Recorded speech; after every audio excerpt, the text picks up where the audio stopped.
우리는 계속해서 이제 이 바벨론의 현상과 그 마지막 멸망에 관해서 살펴보고 있습니다. 앞선 17장에서는 바벨론으로 상징되는 큰 음료에 대한 모습과 그것에 대한 해석이 있었습니다. 그런데 17장에서 보여주는 큰 음료의 외모는 아주 매력적이고 화려합니다. 경제적인 힘과 정치적인 힘을 통해서 삶에 대한 화려한 보장과 여러 가지 쾌락과 재미를 통해서 사람들을 유혹하고 중독시킵니다. 그래서 세상의 모든 나라와 사람들에게 엄청난 영향을 미치게 됩니다. 실제로 성도들 가운데서 보게 되면 예수를 믿지 않고 하나님을 대적하면서 온갖 죄악에 뒹굴며 쾌락을 누리는 사람들을 바라보면서 부러워하는 사람들이 꽤 많이 있습니다. 나도 저렇게 화려한 집에서 한번 멋지게 살아보고 싶다. 그렇지만 큰 엄렬한 단어가 내포하듯이 하나님을 대적하고 교회와 성도들을 핍박하는 이 세상 문화는 엄난하고 악합니다. 그렇기 때문에 아무리 화려하고 대단해 보여도 하나님을 대적하는 세상 전체는 성경에 나와 있는 그대로 큰 창녀입니다. 성경에 따르면 지금은 많은 사람들이 불나방처럼 화려함을 쫓아가지만 결국에는 다 무너질 것입니다. 하나님께서 작정하신 그때, 하나님의 진노의 잔에 죄가 가득 찼을 때에 하나님께서는 다 쏟아버리시는 그때가 옵니다. 그렇기 때문에 창녀 문화로 쌓아 올린 세상 문화에 넘어가면 안 됩니다. 우리는 그리스도의 신부입니다. 우리가 타락한 창녀 문화권의 세상 속에서 살아가지만 그리스도의 신부로서 세상에 동화되고 세상에 오염된 삶이 아니라 세상을 변화시키는 삶을 살아가야만 합니다. 그 신부의 삶입니다. 그런데 큰 음녀가 7머리 10뿔의 짐승을 타고 있다라고 했습니다. 여기에 7머리 10뿔이 구체적으로 무엇을 가리키느냐라고 하는 것에 대해서는 여러 주장들이 있다라고 말씀을 드렸습니다. 사도 요한 당시에는 로마 황제로 나타났고 예수 이름께서 재림하시기 직전에 가면 그 적그리스도로 나타날 것이다 라고 말씀을 드렸습니다. 어떤 학자들은 이것이 유럽 공동체에서 나타날 것이다 라고 주장을 하지만 바른 신앙적인 자세는 그것이 어떤 것이다 라고 구체적으로 딱 집어서 판단하지 않는 것이다 라고도 말씀을 드렸습니다. 분명한 것은 창세기 3장에서 아담이 타락한 이후로 하나님을 대적하고 거부하는 세력이 인류 역사에서 하나의 큰 화산맥으로 끊임없이 쭉 존재해왔다는 것입니다. 그것이 로마 제국 이전에는 이집트와 아수르, 바벨론, 메데 페르시아, 헬라 제국으로 나타났고 사도 요한 당시에는 로마 제국과 그 황제들을 통해서 나타났습니다. 그런데 예수님 재림하시기 직전에 마지막에 가면 아주 독특한 적그리스도의 세력이 등장하게 될 것입니다. 그것이 하나의 연합된 세력이 될 수도 있고 아니면 한 인물을 중심으로 해서 연합하게 될 세력도 될 수가 있는 것인데 분명한 것은 없다는 것입니다. 그것은 마지막 때가 가보아야 합니다. 다시 말해서 분명한 것은 마지막 때가 되면 7머리 10뿔로 상징되는 적그리스도 나타나서 그리스도와 그리스도를 따르는 편과 대립을 해서 마지막 대전쟁을 벌이게 된다는 것입니다. 그런데 그 이전에 7머리 10뿔로 상징되는 적그리스도가 큰 엄녀를 미워해서 배반하는 일이 일어날 것이다 라고 말씀을 했습니다. 엄녀가 7머리 10뿔 짐승이 타고 있는 모습으로 보아서는 이 둘이 절대로 떨어질 수 없는 공고한 운명체처럼 보입니다. 그렇지만 본질적으로 악과 미움으로 뭉쳐진 이 사탄의 하수인들의 연합체가 끝까지 하나가 된다라고 하는 것은 불가능합니다. 결국에는 자기들끼리 대분열이 일어나게 된다는 것입니다. 그래서 7머리 10뿔 짐승으로 상징되는 적그리스도가 온 세상을 사막처럼 황폐화시켜버리고 말 것입니다. 그런데 17장 17절에 보면 하나님이 자기 뜻대로 할 마음을 그대로 주셨다라고 말씀을 했습니다. 하나님을 대적하는 적그리스도 세력에게 하나님께서 그들 마음대로 할 수 있는 권한을 주셨다는 것입니다. 이 부분은 참으로 이해하기가 어려운 말씀 가운데 하나입니다. 그런데 우리가 기억해야 될 것은 하나님이 이 세상을 다루실 때에 하나님의 백성들만을 다스리시는 하나님이 아니시다라고 하는 것입니다. 하나님은 온 우주, 온 세상 모든 사람들을 다스리시고 통치하십니다. 우리들의 눈에는 보이지 않습니다. 악한 사람들 통치하고 계시는 하나님의 손길이 보이지 않습니다. 그러나 하나님이 통치하고 계십니다. 우리의 이성과 판단으로는 도저히 이해가 되지 않습니다. 그러나 하나님은 우리가 상상할 수 없는 높고 깊은 차원에서 통치하고 계십니다. 마치 하나의 우산처럼 하나님께서 저 위에 계시고 그 아래에 하나님의 주권이 모든 사람과 모든 영역에 미치고 있습니다. 그렇기 때문에 여러분이 어떤 악한 세력들 앞에 부딪혀 있다고 할지라도 하나님께서 그 가운데서 다스리고 계신다는 사실을 확실하게 믿으시기를 바랍니다. 하나님이 다스리십니다. 하나님께서 하나님을 대적하는 적그리스도 세력에게 그들 마음대로 할 수 있는 권한을 주신 이유는 악을 악으로 심판하시는 하나님의 오묘한 섭리를 보여주고 있는 것입니다. 지금은 사탄과 어둠의 세력들이 발악을 하고 기승을 부린다라고 할지라도 결국에는 하나님께서 이들을 심판의 도구로 사용하셔서 자중질환이 일어나게 하신다는 것입니다. 그래서 저들 스스로가 다 망하게 된다는 것입니다. 이것이 17장 전체가 보여주는 예언의 말씀이었습니다. 자, 그러면서 17장의 마지막 절 18절에 보면 그 큰 엄녀의 정체를 다시 한번 보다 명확하게 해석해 주면서 끝을 맺습니다. 자, 18절 우리 한번 같이 보도록 하겠습니다. 17장 18절 다 같이 읽습니다. 시작.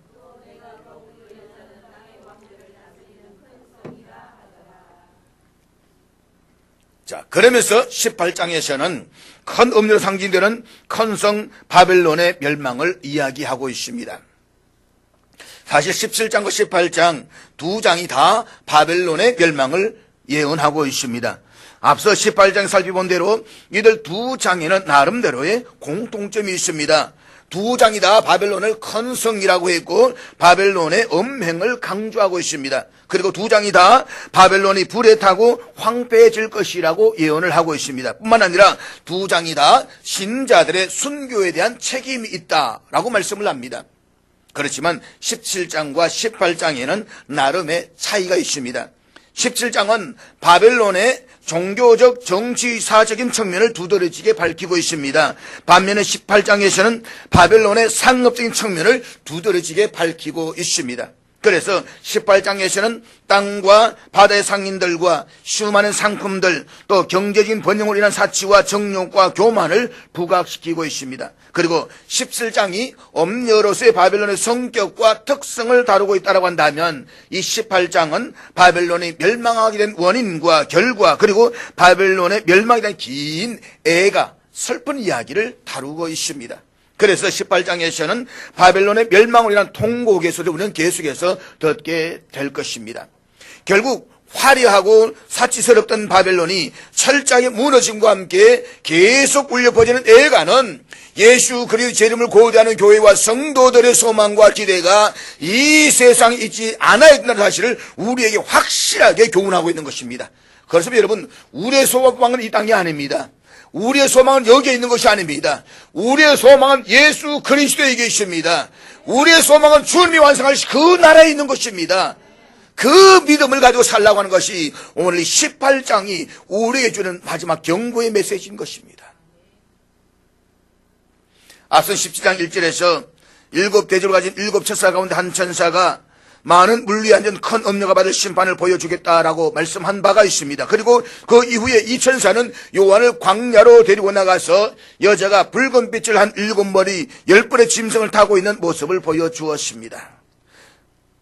이어서 천사는 7머리 10뿔의 짐승의 의미와 큰 엄녀와 그녀가 앉았던 많은 물들이 무엇을 의미하는지를 해석해 주었습니다. 그렇지만 17장에서는 엄녀로 상징되는 큰 성 바벨론의 모습과 그것을 상징적인 의미만 언급되고 있을 뿐이지 실제로 그것이 받을 심판에 관한 이야기는 다루고 있지 않습니다.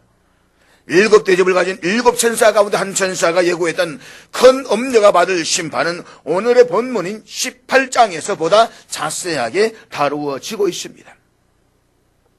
특히 오늘 본문의 말씀은 문맥상 두 부분으로 나눠서 설명을 드릴 수가 있습니다. 하나는 장차 바벨론이 멸망하게 될 것을 대한 예고에 관한 말씀이고 또 다른 하나는 이 멸망의 소식을 듣게 된 하나님의 백성들이 어떤 태도를 취해야 될 것인가를 우리에게 말씀하고 있는 것입니다.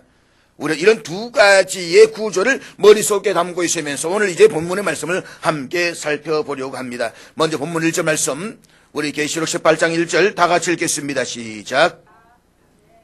자, 오늘 본문의 사도 요한은 이 일 후에라고 말하면서 앞선 17장에서 언급되었던 큰 음료와 짐승의 전체적인 모습과 그에 대한 천사의 해석으로부터 이제 한 걸음 더 나아가서 음료가 받을 심판과 관련해서 자신이 보고 있는 환상을 우리에게 이야기하고 있습니다.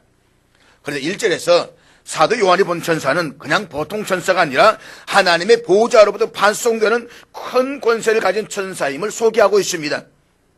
우리 지금까지 요한계시록을 공부하면서 천사들의 무서움과 놀라운 권세를 보아왔습니다. 그렇지만 오늘 이 본문에서처럼 하나님으로부터 파송됨을 분명히 밝히는 것과 동시에 큰 권세를 가지고 있다라고 명시되어서 등장하는 천사는 요한계시록에서 그렇게 자주 등장하는 표현이 아닙니다. 그만큼 이 천사가 중요하고도 특별한 일을 수행하고 있다라고 하는 것을 우리에게 암시해주고 있는 것입니다. 다시 말해서 이제 이후로 이 땅에서는 아주 중요한 엄청난 일들이 일어나게 될 것임을 오늘 이 천사를 등장을 통해서 우리에게 미리 보여주고 있다는 것입니다. 자, 이처럼 중요한 천사가 천둥이 치는 듯한 큰 힘찬 음성으로 외치는데 그 소리 무엇인가 한번 들어보시기 바랍니다. 본문 2절 말씀 우리 다 같이 읽겠습니다. 2절입니다. 시작. 자, 하늘에서부터 내려와서 하나님의 영광을 지면에 반사했던 이 천사가 아주 힘찬 음성으로 외칩니다. 무너졌도다, 무너졌도다, 큰 성 바벨론이여. 한마디로 큰 성 바벨론의 멸망이 선언되고 있는 것입니다. 그런데 무너졌도다, 무너졌도다, 큰 성 바벨론이여 라는 이 외침은 앞에 요한계시록 14장 8절에 언급되었던 둘째 다른 천사가 외쳤던 그 외침과도 같습니다. 우리 14장 8절 말씀 한번 다 같이 읽겠습니다. 시작.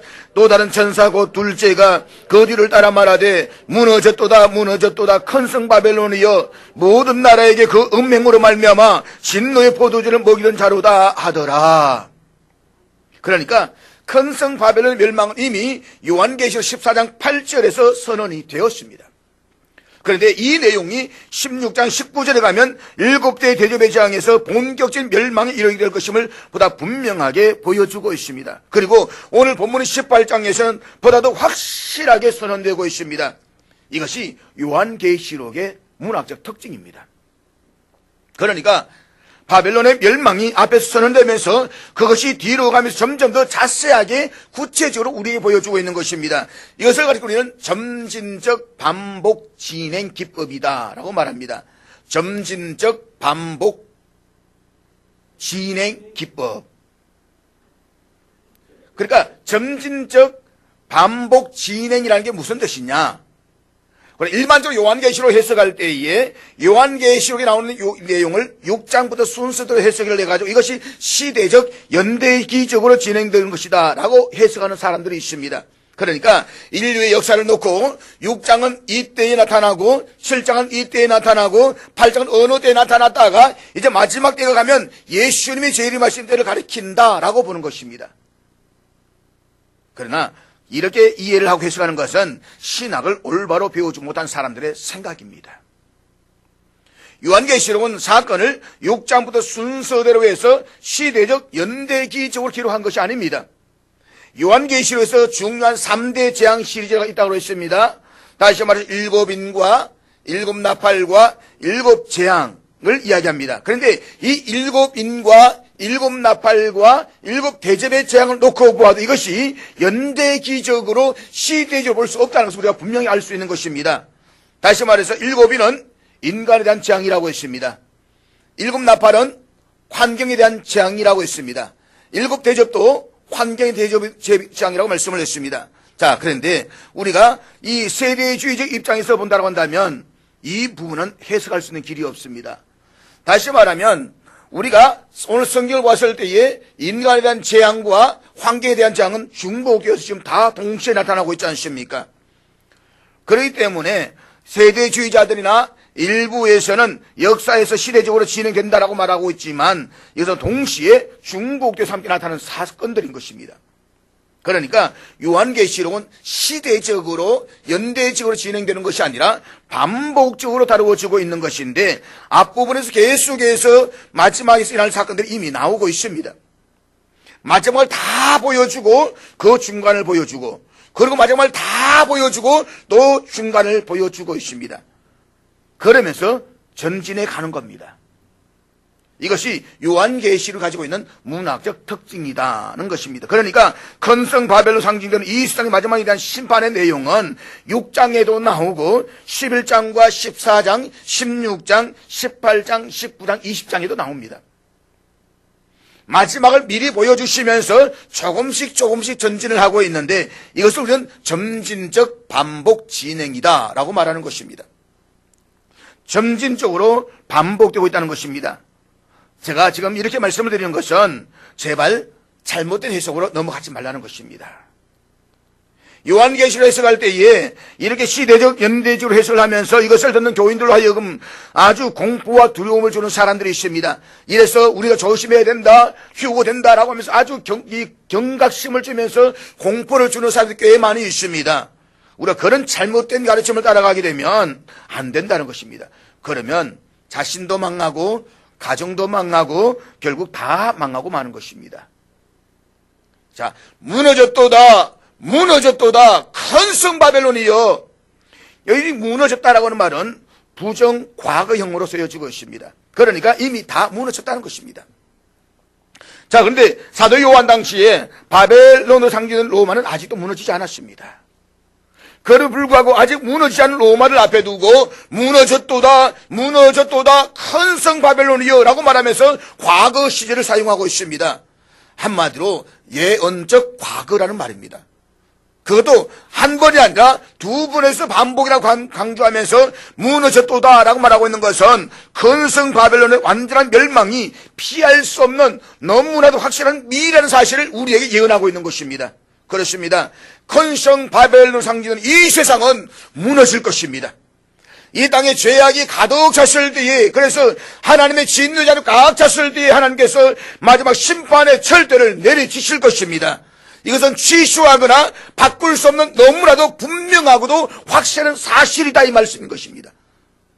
그것을 과거 시대를 통해서 우리에게 보여주고 있는 것입니다.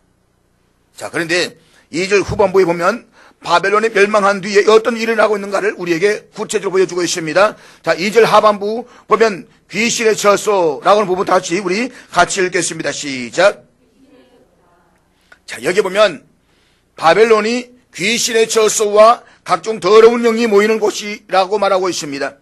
처소라는 말은 살다, 거주하다라는 뜻인데 삶의 근거지를 이야기합니다. 이것이 귀신이라는 단어와 연결되어 있어가지고 이 근거지가 귀신의 소유임을 분명하게 드러내고 있습니다. 그리고 가증한 새는 악령들을 가리킵니다. 그런데 요한계시로 보게 되면 사도 요한은 더러운 영과 귀신의 영을 같은 의미의 단어로 사용하고 있는 것을 우리가 볼 수가 있는 것입니다. 그러니까 각기 다른 표현을 사용하여서 쓰고 있지만 다 같은 말입니다. 따라서 바벨론이 귀신의 처소와 각종 더러운 영이 모이는 곳과 각종 더럽고 가증한 새들이 모이는 곳이 되었다라고 언급하고 있는 것은 한마디로 말해서 바벨론이 귀신의 처소가 되었다라는 말을 더욱 강하게 설명하기 위한 것이다 라고 하는 것입니다. 더구나 본문에서 처소와 또 두 번에 걸쳐가지고 모이는 곳이라고 언급을 하고 있는 것은 단순히 삶의 근거지나 모이는 곳이 아니라 감옥, 소굴이라는 부정적인 의미를 강하게 내포하고 있는 것입니다. 이것은 바벨론의 화려하고 웅장했던 과거의 모습과는 대조되는 황폐하고 불결하기 짝이 없는 모습을 부각시킴으로써 멸망한 바벨론의 처참한 모습을 강조해서 보여주고 있다고 하는 것입니다. 무엇보다도 되었도다 라고 하는 이 부정 과거를 씀으로써 하나님의 심판으로 인한 바벨론의 처참한 모습은 너무나도 분명하고 확실한 사실을 우리에게 보여주고 있는 것입니다. 자, 여러분, 세상의 모든 권세와 힘이 결집되어져 있는 곳, 부와 명예와 문화가 융성한 그곳을 향해서 주어진 선포가 놀랍게도 멸망이라는 사실을 한번 생각해 보십시오. 이것은 쉽게 믿어질 수 있는 이야기가 아닙니다.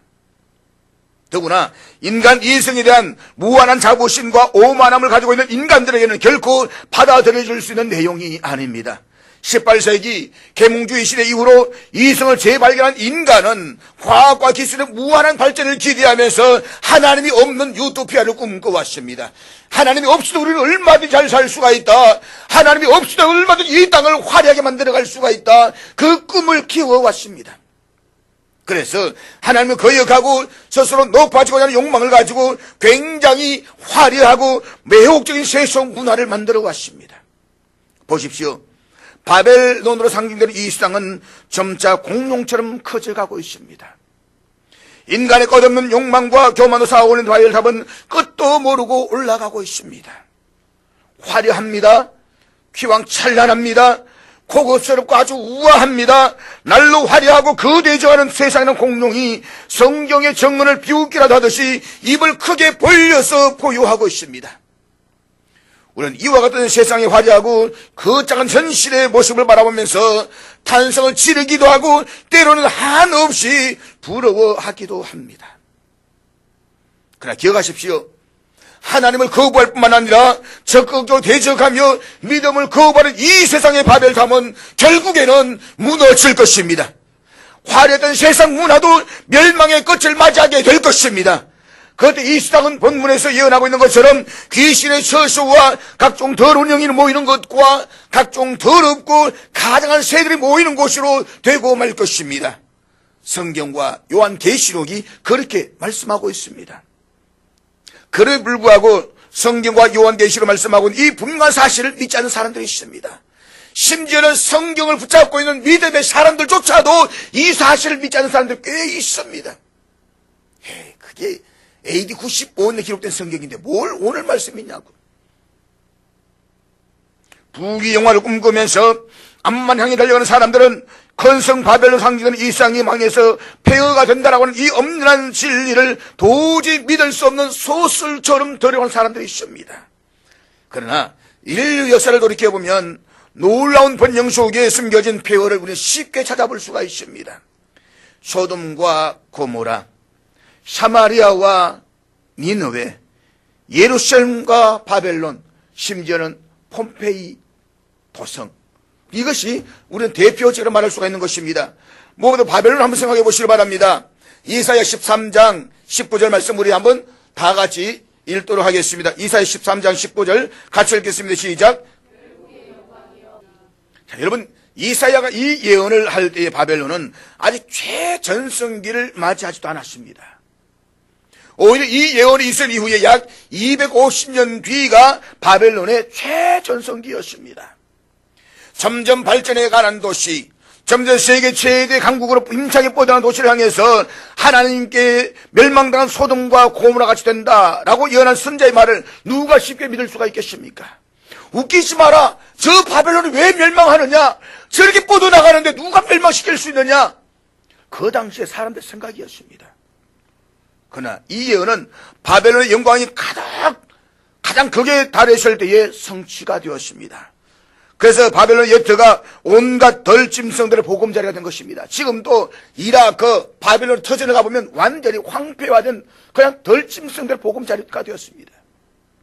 보십시오. 아무도 예상하지 못했을 때에 이사야 선지자는 바벨론의 번영 속에서 숨겨진 참혹한 멸망을 보았다는 것입니다. 그렇습니다. 여러분, 우리도 이사야 선지자처럼 세상의 번영 속에 숨겨진 멸망의 폐허를 볼 줄 알아야만 합니다. 그래서 하나님께서 우리들에게 요한계시를 비롯해서 말씀을 주시는 것입니다. 그리고 이 말씀에는 명백히 장차 세상이 무너질 것을 우리에게 말씀하고 있습니다. 더구나 오늘의 본문은 세상의 부귀와 번영의 상징이면서 사탄의 지배를 받고 있는 바벨론 멸망을 선언함으로써 우리들의 세상의 번영이 얼마나 헛된 것이며 그에 숨겨진 멸망의 참혹함이 무엇인가를 우리에게 보여주고 있는 것입니다. 사랑하는 여러분, 세상은 무한한 번영을 누리는 것처럼 보입니다. 그 발전의 끝이 어디인지 도저히 상상할 수 없을 정도로 앞을 향해서 달려나가고 있습니다. 그러나 이 세상의 마지막은 결국에는 멸망입니다. 그러므로 음녀의 문화로 썩어진 이 세상에 더 이상 속지 마시기를 바랍니다. 세상이 아무리 아름다워 보인다고 할지라도 그 아름다운 겉모습 뒤에는 부패하고 무너진 폐허만이 존재할 뿐인 것입니다. 믿음의 성도는 요한계시록과 성경에서 말씀하고 이 세상의 본질과 그 마지막을 알아야만 합니다. 그래서 절대로 세상의 겉모습에 현혹되지 않기를 주의 이름으로 축복합니다. 사도 요한은 바벨론이 멸망하게 될 것과 그 결과에 대한 환상을 보고 나서 바벨론이 이처럼 멸망하게 된 이유가 무엇인가를 우리가 말씀하고 있습니다. 본문 3절 말씀입니다. 우리 3절 다 같이 읽겠습니다. 시작. 여기서 요한은 바벨론이 멸망하게 된 원인을 우상 숭배와 도덕적 타락과 사치했기 때문이다라고 분명하게 말씀하고 있습니다. 사실 이것은 하나님으로부터 멸망을 선포받았던 거의 모든 나라들에게 공통적으로 해당되는 내용입니다. 구약성을 읽어보십시오. 나라들이 멸망할 때마다 언제 하나님께서는 우상 숭배와 도덕적 타락과 사치를 문제 삼고 있는 것을 볼 수가 있는 것입니다. 그런데 과거에는 이것이 국기적이고 정도가 덜했습니다. 그래서 이것이 마지막 때에는 세상을 지배하는 음녀를 통해서 세계에 가득하게 되고 그 정도 또한 극에 달하게 될 것입니다. 지금은 지구촌이라고 했습니다. 하루 시대가 되었습니다. 이런 시대에 우리는 온 세상 문화를 우리는 텔레비전을 통해서 인터넷 통해서 다 볼 수가 있습니다. 그렇기 때문에 오염의 정도는 훨씬 더 빠르고 심각하게 이루어져 가고 있다는 것입니다. 그래서 하나님의 진노의 잔에 가득 차게 될 때에 하나님은 마침내 진노의 대접을 쏟아버리시고 심판하시게 된다는 것입니다. 그렇기 때문에 사탄과 그의 지배를 받으면서 음행의 포도주를 마시기를 즐겨하는 자들은 거들고 있는 이 잔이 음행의 잔임과 동시에 진노의 잔임을 기억해야 되는 것입니다. 성경을 보게 되면 특별히 성경은 사치에 대해서 아주 엄격하게 경고하고 있는 것을 볼 수가 있습니다. 이사야 47장 8절과 9절 좀 길지만 우리 같이 천천히 읽겠습니다. 시작.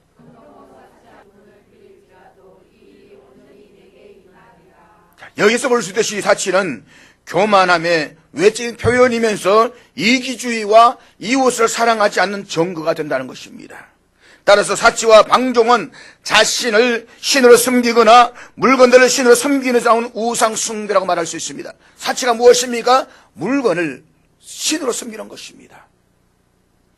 이것은 범죄한 아담 이후에 우리 인간들에게 들어온 더러운 욕망에서 비롯된 것입니다. 그러므로 오늘 이 본문을 통해서 우리가 깨달아야 되는 것은 우상 숭배와 도덕적 타락과 사치가 사탄을 숭배하고 있는 자들이 멸망하게 된 원인이기도 하지만 하나님의 백성들이 성도를 구별하는 척도가 된다는 것입니다. 다시 말해서 마지막 때에 거룩한 성도라고 불릴 수 있는 그리스도의 신부들은 영적 음행과 도덕적 타락과 사치에서 벗어난 사람들이라는 것입니다. 성도가 무엇입니까? 거룩하게 구별된 물입니다. 그렇기 때문에 그리스도의 신부가 된 믿음의 성도들은 사치보다는 절제를, 방종보다는 섬김의 자리에 설 수가 있어야만 합니다. 그래서 사도 요한은 바벨론의 멸망 소식을 듣게 된 하나님의 백성들이 이제 어떤 태도를 취해야 될 것인가를 우리에게 말씀하고 있습니다. 본문 4절 말씀 우리 다 같이 읽겠습니다. 시작. 내 백성아 그 죄악의 도성에서 나와라. 거기에서 나와서 그 죄에 참여하지 말고 그가 받을 재앙들을 받지 말라. 결국 오늘 본문에서 말씀하고자 하는 것은 거기에서 나오라는 명령입니다. 사랑하는 여러분, 우리 하나님께서 말씀하시는 이 경고의 음성을 들을 수가 있어야만 합니다. 겉으로 보이는 화려하고 부유한 것들, 사치스럽고 매력적인 것에 집중해서 죄악들과 함께 들고 있으면 하나님의 징계가 임하게 될 때에 하나님의 백성들도 그 징계를 당하게 된다는 것입니다. 그렇기 때문에 거기에서 나오라는 것입니다. 우리가 성경 읽어보게 되면 하나님의 부르심과 세상으로부터의 구별됨은 성경 전체를 흐르고 있는 핵심 주제입니다. 하나님은 성경 전체를 통해서 벗어나라, 떠나라, 나오라는 명령으로 당신의 백성들에게 세상과는 구별된 삶을 요구하고 있는 것입니다. 하나님은 아브라함에게 우상의 도시였던 갈대아 우르에서 떠나라고 말씀을 하셨습니다. 롯으로 하여금 타락한 도성 소돔과 고모라에서 떠나게 하셨습니다. 신약에 와서는 분쟁을 일으키는 자나 말씀대로 살지 않는 자들에게서 떠나라고 명령을 하고 있습니다. 그것이 데살로니가 후서 3장 6절 말씀인데, 우리 데살로니가 3장 6절 말씀 다 같이 읽겠습니다. 시작. 형제들아, 우리 주 예수 그리스도의 이름으로 너희를 명하노니 게으르게 행하고 우리서 받은 전통대로 행하지 아니한 모든 형제에게서 떠나라. 그렇다면 하나님께서 그의 백성들에게 이처럼 자꾸 떠나라고 명령하시는 이유가 무엇입니까? 그 이유를 우리는 오늘 본문을 통해서 알 수가 있습니다. 오늘 본문에 보면 하나님께서 성도들이 죄악의 도성에서 떠나라고 말씀하신 목적은 두 가지입니다. 먼저는 죄악에 물들지 않도록 하기 위함인 것이고, 다음으로는 재앙을 받지 않게 하기 위해서라고 하는 것입니다. 그래서 그들의 죄에 동참하지 말고 그들이 받을 재앙을 받지 말라는 것입니다. 한마디로 세상 사람들과 멍에를 같이 맺지 말라는 것입니다. 그렇다면 우리가 이 세상을 완전히 떠나야만 합니까? 그러면 우리는 어디에 가서 살아야만 합니까? 우리 이 말씀을 잘못 오해를 해서 세상을 떠나라고 하니까 아주 깊은 산중에 들어가는 사람도 있습니다. 지금도 경주 어디에 가면 초창기에 그렇게 해가지고 그 속에 들어 사는 무리들이 있습니다. 이분들이 또 나중에는 머리를 깎으러 가니까 이것도 괜찮다 싶어가지고 머리를 다 밀어버렸습니다. 옷도 입을 거쳐서 또 성복을 사 입었습니다. 가만히 놓고 보시면 중인지 예수인지 알지를 못합니다. 그 말이 아닌 것입니다. 하나님께서 세상을 떠나라고 말씀하시는 것은 그런 말씀이 아닙니다. 떠나라, 나오라, 벗어나라고 명령은 단순히 현재 살고 있는 실제적 장소를 떠나는 의미가 아니라 우리의 마음을 악한 곳에서 떠나서 하나님께로 향하게 하라, 이 말씀인 것입니다. 만약에 우리가 물리적으로 죄악의 도성을 떠나야 한다고 한다면 이 이상 어디에도 우리가 거할 곳은 없습니다. 그러므로 내 백성아 거기서 나오라라는 이 말씀은 로마서 12장 2절 말씀대로 살아가는 것입니다. 로마서 12장 2절 말씀 우리 다 같이 읽겠습니다. 시작. 너희는 이 세대를 본받지 말고 오직 마음을 새롭게 함으로 변화를 받아 하나님의 선하시고 기뻐하시고 온전하신 것이 무엇인지 분별하도록 하라. 그것은 여러분, 우리는 이 땅에 있는 사람들을 사랑해야만 합니다. 이웃들을 사랑하고 친구들을 사랑하고 가족들을 사랑해야만 합니다. 그런데 육신의 정욕과 안목의 정욕과 이성의 자랑으로 특징 지어진 죄악된 가치관으로 똘똘 젖어 있는 이 세상은 사랑하면 안 됩니다. 이 세상은 장망성입니다. 장망성이라는 말은 멸망하는 성읍이라는 뜻입니다. 결국에는 다 망하게 됩니다. 결코 돌이킬 수 없을 정도로 망합니다. 그런 세상이기 때문에 이 세상도 그 정욕도 지나가되 오직 하나님의 뜻을 행하는 자는 영원히 그하노니라. 그렇습니다. 하나님의 뜻대로 행하는 자는 영원히 그합니다. 그렇기 때문에 죄악된 이 세상을 사랑하지 말고 활용할 수가 있어야만 합니다. 여러분, 이 세상에서 여러분이 주어진 모든 것들을 하나님의 영광을 위해서 활용하셔야만 합니다. 세상을 사랑하지 말고 이 세상을 활용하십시오. 하나님, 저에게 복을 주시면 제가 정말 본때 있게 물질을 통해서 주님을 잘 섬기겠습니다. 주님께서 저에게 복을 쏟아부어 주시면 정말로 주님을 위해서 살겠습니다. 이런 소원이 여러분 마음에 있다고 한다면 지금부터 바로 서십시오. 그리고 이 세상을 본받지 말고 이 세상의 본이 되십시오. 세상에서 본받고 싶은 마음들이 있거든 이전에 좋아했던 것 세상의 것들을 다 배설물로 여기고 시궁창에 던져버리십시오. 그것이 결코 쉽지는 않습니다. 그러나 계속해서 해보십시오. 하나님께서는 여러분의 심령을 받으실 것입니다. 하나님은 깨끗한 그릇을 쓰십니다. 유명한 사람보다 더 귀한 사람은 거룩한 사람인 것입니다. 여러분이 하나님 앞에 거룩하게 살면 하나님께서 여러분을 귀하게 쓰실 줄로 믿습니다. 너희는 세상의 빛이라, 너희는 세상의 소금이라. 이 말씀을 모르는 사람은 아무도 없습니다. 예수를 믿지 않는 사람들도 다 아는 말씀입니다. 그러나 실제로 우리가 세상에서 그렇게 본을 보이면서 살아가고 있느냐, 이 말입니다. 바벨론 성에 나와 그들의 죄에 동참하지 말고 거듭받을 재앙들을 받지 말라. 이 말씀이 그런 말씀입니다. 내 백성아, 거기에서 나와 그의 죄에 참여하지 말고 그가 받을 재앙들을 받지 말라. 거기에서 나오는 가장 확실한 방법은 주님을 사랑하는 길밖에는 없습니다. 주님을 정말로 사랑하면 세상을 사랑하라고 해도 사랑하지 않습니다. 천국을 정말로 사모하면 이 세상이 아무리 화려하고 매혹적이어도 매력을 두지 않습니다.